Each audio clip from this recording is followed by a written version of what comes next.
The Lord be with you. And with your spirit. A reading from the Holy Gospel according to Matthew. At that time, while Jesus was speaking to the people, behold, his mother and his brethren stood outside, asking to speak to him. But he replied to the man who told him, "Who is my mother, and who are my brethren?" And stretching out his hands towards his disciples, he said, "Here are my mother and my brethren. For whoever does the will of my Father in heaven is my brother and sister and mother." The Gospel of the Lord. Praise to you, Lord Jesus Christ. My dear friends, there is nothing a human being can achieve in this world without knowledge. And here, authentic knowledge, because we can have knowledge of the wrong thing, for instance. But here we're talking about knowledge of truth. Are you aware that there are certain centers, even in high places, even in our theology? Hello? Hello? There are certain centers, even in high places, even in our theology, where our knowledge of God is only limited to salvation, just to be saved. Hello? Does God need to be saved? Does Jesus Christ need to be saved? In a little bit of reflection, I want you to think immediately. If you are God's child, does God's child need to be saved? If you are Jesus' brother, because when I make use of these categories, I am talking about essential qualities of a being. If you are God's child, it means you are God. If you are Jesus' brother, Jesus' sister, it means you are Jesus. Do they need salvation? How is it that, salvation is only the thing that we come to know about our relationship with God? To be saved, to be saved, to be saved. So who are those who are going to behave like brothers and sisters of Jesus Christ, having the same mind as Jesus Christ? In other words, you have left the level of salvation. Are you aware there are people who know they don't have any business with hellfire? There are people who know that the devil cannot strike them arrow. There are people who don't have any business. In fact, it is not impossible to be in the state Mary was, of perpetual enmity between her and Satan, between her seed and Satan's seed. Hello? It is not impossible to have people in that level.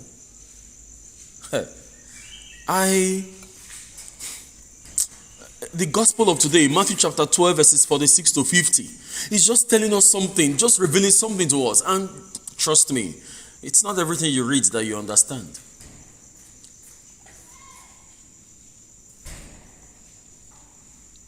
You'd imagine Jesus Christ. He said, "Those who do the will of my Father."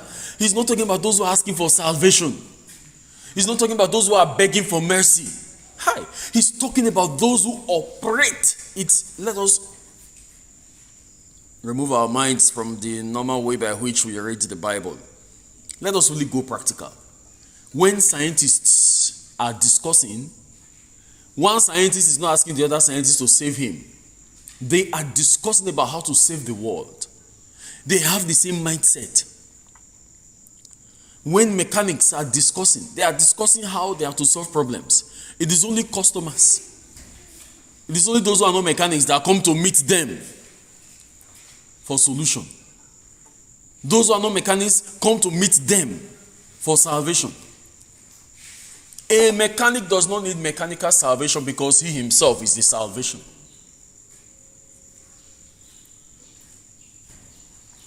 So for us to understand God and our relationship with God only from a level of salvation means that we have not started knowing God. Because that level of salvation is just only the first level of knowing God.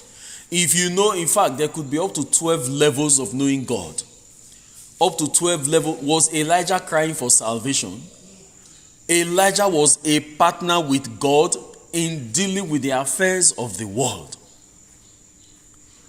Which one of the apostles were crying for salvation anymore? Which one of them were crying for salvation? What kind of salvation is that? They were partners with God. when I feel the kind of confidence that we are in the persons of Shadrach, Meshach, and Abednego, when they're talking about salvation, they open their mouths to say, even if our God will not save us. The level of their knowledge of God and relationship with God was not on the level of salvation. That is already taken for granted. What is salvation? They weren't on that level. You see, these guys were operating as gods. They looked at the king. Human beings called them slaves. Human beings called them captors. But they were the owners and the authors and the authorities of the land. In the position and title that human beings gave them, they were more than the human beings that gave them that title, because they were captors, and as captors you are slaves. So how can slaves be looking at the number one man in the universe on the level of mortality, on the level of human calibration? They're looking at the King of Kings. That's who that king is, the Lord of Lords. Yes, Nebuchadnezzar. How can they look at him in the face and say, we will not serve your abomination, O king? That even if our God will not save us, we will not serve your abomination. Who do you think is speaking? You think, are those the statements of slaves? These are partners with God. They are fellow gods. I say they are fellow gods. And so they look at the king as a mint and rugrat. Who the hell are you? Who do you think you are? You and your God are abominations, and supposed slaves are speaking to the number one man on earth. That is a particular level of knowing God. Which level have you gone? This morning is not the morning in which we are going to access the various levels of knowing God. We need a conference for that. We need a serious Christian Catholic conference, because enough has to be enough for this ruggedity, for this powerlessness, for this lack of confidence that are now being associated with Christendom. And the Catholic Church seems to be petting her entire lay faithful to just being followers, to just being churchgoers, when you are supposed to, in the area where you are, be acting in the person of God, when you are supposed to, in the area where you are, be making laws that should stand spiritually. Every single now and then we need this education, we need this reassurance to let us know who we are. Look at St. Bridget. We are celebrating St. Bridget of Sweden today. St. Bridget was a married woman. Before the age of 30, she already had 8 children. 8 children. She was a mother per salon, but her motherhood did not stop her relationship with God. I mean, someone would not say that the gifts of marriage would limit your relationship with God. Who instituted marriage? Is it not the same God? Why did God institute marriage? As we discussed last Sunday, parents are supposed to be shepherds. But we have not even trained ourselves to be able to generate spirits that will become gods. So marriage is a blessing. So you shouldn't even think for 1 second that it's only priests and reverend sisters that are supposed to be holy. This woman had 8 children. At the age of 30, she was invited to the courts of Sweden, that is the king's palace, to be something like an assistant to the queen. While she was there, being an assistant, she's a small person. Just to be an aide to the queen, you are trying to convert the whole palace. You are trying to correct them. But they show resistance, because who are you? They showed resistance. Eventually, they left. Herself and her husband were involved in the same fight for holiness. And they found themselves in monastery, trying to live a life of contemplation. You know, people go to a monastery. Some lay faithful go to a monastery today, not because they are sick. They just go there because they want to have this intimacy with God. They want to understand more. They want to gist with Him. They don't have any problem by themselves, but the problem of the world has become their problem. The same problem that led God to send His only begotten Son into the world is the same problem these people carry in their mind. And that is what motivates their actions and their activities. Saint Bridget, a woman, not a priest, not a bishop, not a cardinal, was able to tell the Pope of that period to return to Rome from Avignon. Go and take your seat. Be bold enough to go and take your seat. That's a lay faith to speaking. I mean, so where do you stand? You'll be looking at yourself. You cannot even confront common parish priest about something that is true. About the good, and if you coffee near where Bishop Day, no talk of giving advice to the Pope. When you are in God, every single problem in the world become your problem. And you will feel the need to speak about it. But many of us hide inside our homes. We just pray. Well, we even pray that some people on that level of salvation even gain salvation. But there is the one thing that ignorance will do to us.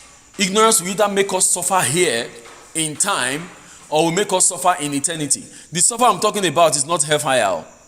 I'm talking about even those who go to heaven and now discover the dimensions of God that you as a human being is supposed to share.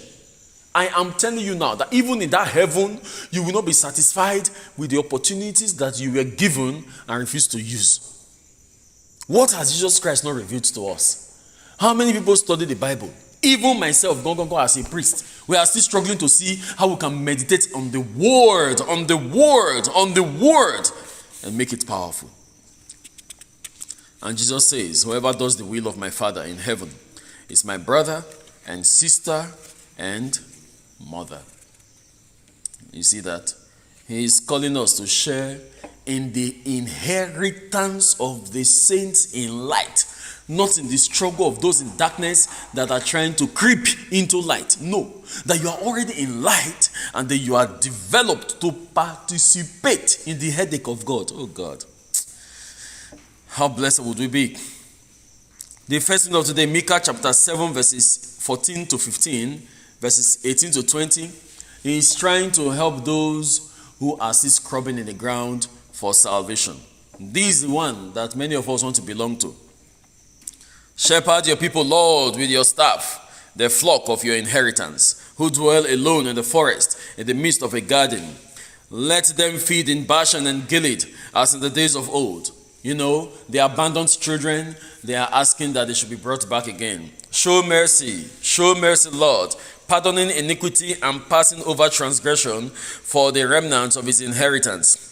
You're praying, you're asking the Lord for mercy in order for us to gain compassion. The responsorial Psalm, Psalm 85, says, let us see, O Lord, your mercy and favor your land and bring back the captive of Jacob. You see, that level is a level that is meant for those who live in dark shadow of death. All right? But if I am baptized, truly, if I'm called a Christian, I should be like Christ. It takes education to get to that level. It takes consciousness to get to that level. And I encourage us never to be satisfied with the level we are in. Because that satisfaction is going to be our regret when the time comes. Participation in the life of God is what the Christian has been called to. Nothing less. Let us keep struggling towards it, no matter the level we are in life. May God bless us all. Amen.